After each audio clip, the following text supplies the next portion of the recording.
Hello everybody, this is Malika from Jam and Panther team at Prolifix. In this video, we are going to see how to use one of our Panther utilities, that is WAT utility, to identify the source files in a Panther executable. As I said, the name of the utility is WAT. Now the question is, what's the use of this utility and what does it actually do? So when you run this utility on any executable like ProDev, ProRen, or JServer, those are nothing but the Panther runtime and development executables. So when you run the WAT command on this, you will see a list of file names that are included in that exe or executable. So here I'm going to cover these 3 points.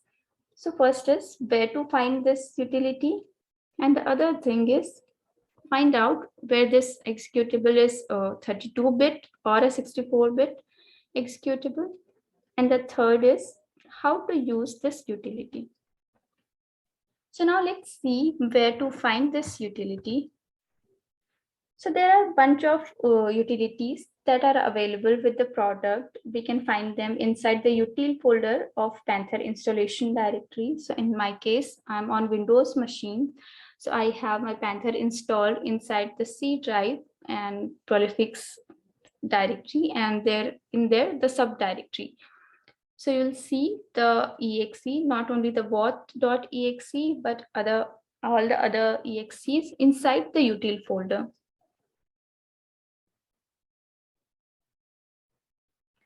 As you can see here, I have Panther installed here. So I have the latest version of Panther, that is 5.53. So inside this, if I go into the util folder, so here you can see a bunch of utilities, the applications are available like VAT, bin, and all. So here you can see the WAT utility. So it is present here. Now coming to the next point, that is how to check if a program is a 32-bit or a 64-bit program. So there are various ways to find this out. So here I have mentioned few of them. So first thing is, if you are on a Windows machine and you have a program which is running on a Windows machine, so you can simply go to the task manager, and under the details tab, you can just find out the platform column, which will tell the bitness of that program. If you are on a Linux or Unix machine, you can simply use the file command, which will tell you the bitness of that program. And there is another simple way to find this out. So you can just open that .exe file in any editor which you use, maybe Notepad or Notepad++, any editor which you use, and then look for the first occurrence of this file header PE.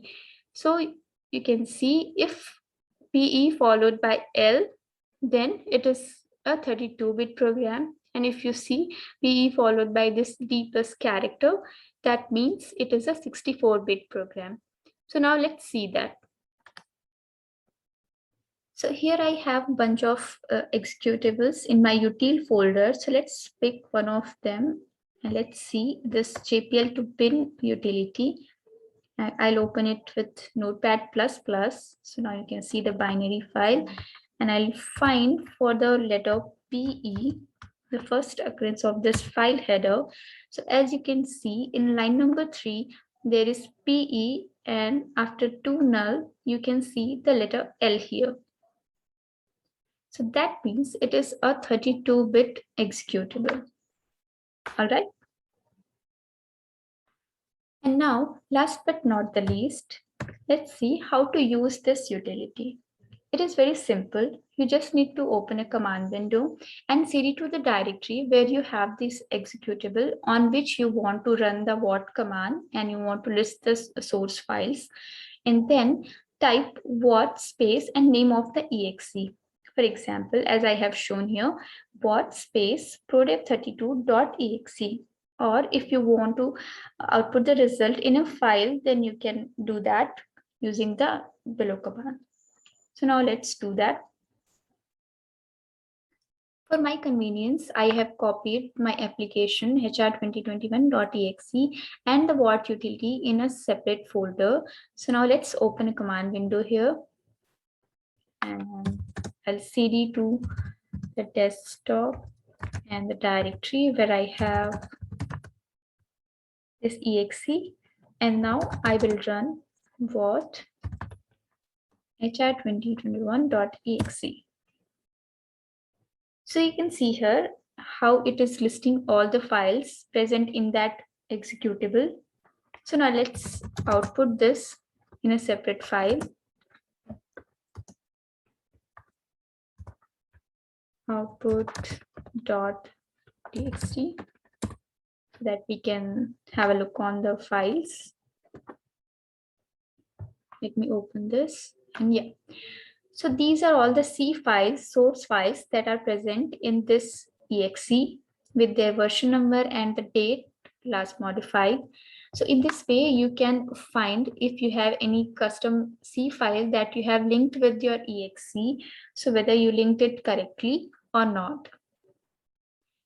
So there are various other utilities which comes with the product. So we will be discussing one by one in my further videos. So keep watching. Thanks for watching our video. If you have liked the video, please press the like button. If you are viewing our content for the first time, please press the subscribe button. If you have any queries, either post them in the comment section or email us at support@prolifix.com.